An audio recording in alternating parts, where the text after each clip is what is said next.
reer Soomaaliya leeyahay laakiin reer Berbera waa dhulka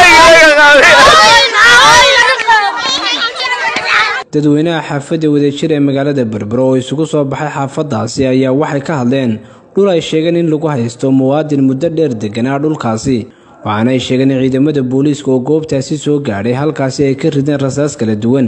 isla markaasina dadka qaarkood ay xidhxidheen dadweynaha halkaasi warbaahinta kula hadlay ayaa waxay sheegeen in dhulkaasi ay muwaadinkaasi ka qaadayaan xogayaha dawladda hoose ee degmada Berbera iyo sidoo kale xildhibaano ka tirsan golaha deegaanka ee degmada Berbera meesha uu leeyahay nin dhulbaantay lama qaadi karo oo lama bixin karo oo looma tagi karo oo looma dhawaan karo mar haddii meel dhulbaanta leeyahay dhulbaanta wuxuu ku cabanaya waxa soo kale iyo wax la mid ah ayuu ku cabanay oo ka dhulbaanta geeyay markaas wixii aynu kobkiyo badada kaga jabnay afweena isku seegnay halkan kama dhici karto Soomaaliya kama dhici karto dhulbaanta waxa dhalay isaaq dhulbaanta isaaq baa dhalay annagu dhulbaanta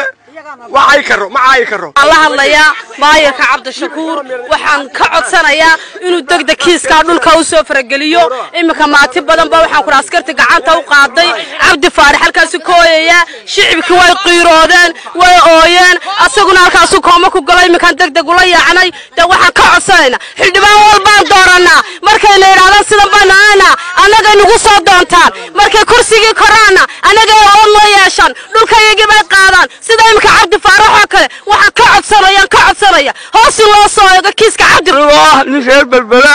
qoobsada reer Berbera Cabdi Faarax waxaan ka codsanayaa gudoomiyaha golaha deegaanka Cabdishakuur iga qabo nimanka iga qaadayo dhulkayga adiga la daacada waxaan ka codsanayaa wasiirka arrimaha gudaha ha soo farageliyo aniga reer Soomaaliya leeyahay laakiin reer Berbera waa dhulka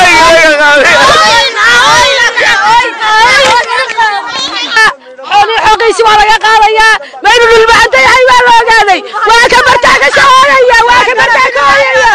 hada dhafoorta wallahi wax kala arkasado billahi wax kala arkasado halka waxa ka dhacay nin muwaadiya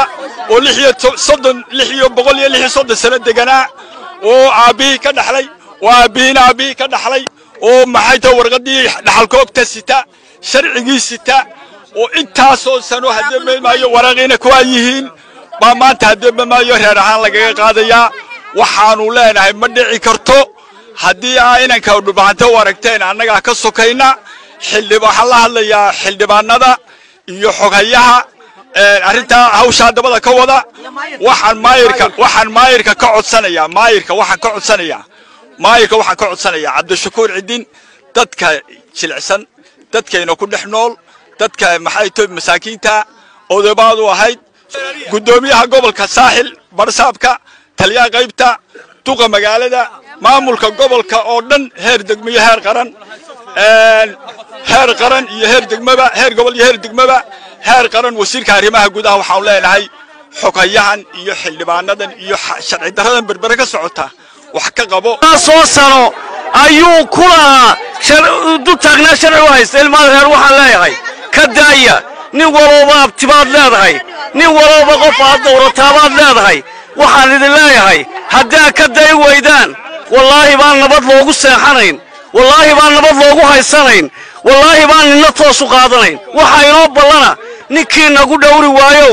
ninkii nagu ixtiraami waayo ninkii naga xishoon waayo ina kala abtiga u nahay waxa ila tahay waad naxaniya taabatay waxaad ka heshaa Cabdirasaaq Qaasin telefishinka Saab magaalada Berbera.